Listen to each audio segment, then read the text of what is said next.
Welcome to Vicenza's annual chocolate festival and then a walking tour of the historic center of the city. Vicenza is my adopted hometown, located in the northeast of Italy in the Veneto region, and this is Piazza dei Signori. It's the main square in town and the location of so many markets, events, and festivals. It's a great place for families and friends to do what Italians love most: be together. And today is the first day of the sweetest festival of the year, CioccolandoVi. You start to smell the aromas of this handmade deliciousness from miles away when you approach the piazza. It's a chocolate lover's dream come true. Each booth offers something unique. Most of them let you taste test their treats, and you will be amazed at what can be done with chocolate.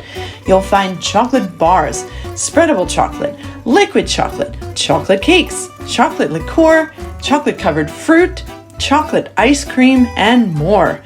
Chocolate vendors come from all over Italy to showcase their delectable treats. The festival runs for 3 days each year, usually in late October. This event is not for dieters, and there's something for everyone. My personal favorite is this one, called cremino, with creamy layers of different flavors. Then we cross under the Basilica Palladiana and head towards the meeting place for our walking tour of the historic places where wool and silk were produced in ancient times. I'm on a tour led by Daniela Zarpellon of WeTour, who's an excellent guide. After meeting up, we crossed the Bacchiglione River, where I had to stop and admire the recently renovated Villa Piovene Salviati. Not part of today's tour, but worth stopping to take a pic.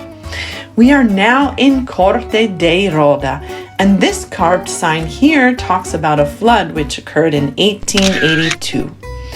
During the medieval period, Vicenza specialized in the production and sale of wool. In the 1500s, however, Vicenza's expertise expanded to also include silk, and this was the site of a famous silk mill. The family who lived in this villa was the merchant family Angaran, considered heretics because they followed Martin Luther.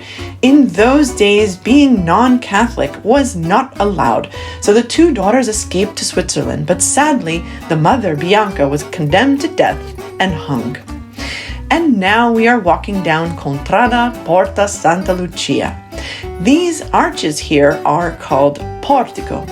Check out the amazing architecture around here, especially this house, which belonged to a former silk sales representative. The portrait you see here is of his boss, Franceschini, which you can see above my head here. Every day I learn something new about the history and architecture of Vicenza. The next stop was to admire the Chiesa di Santa Maria in Aricelli, built in Baroque style. I had always loved the design of this church.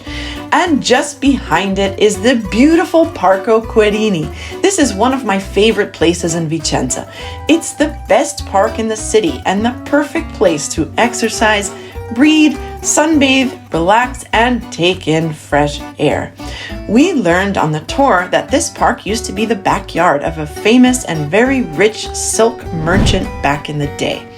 In the present day, Vicenza still has many family-run businesses and talented artigiani. This tour helped me understand the root of these talents in Vicenza's history.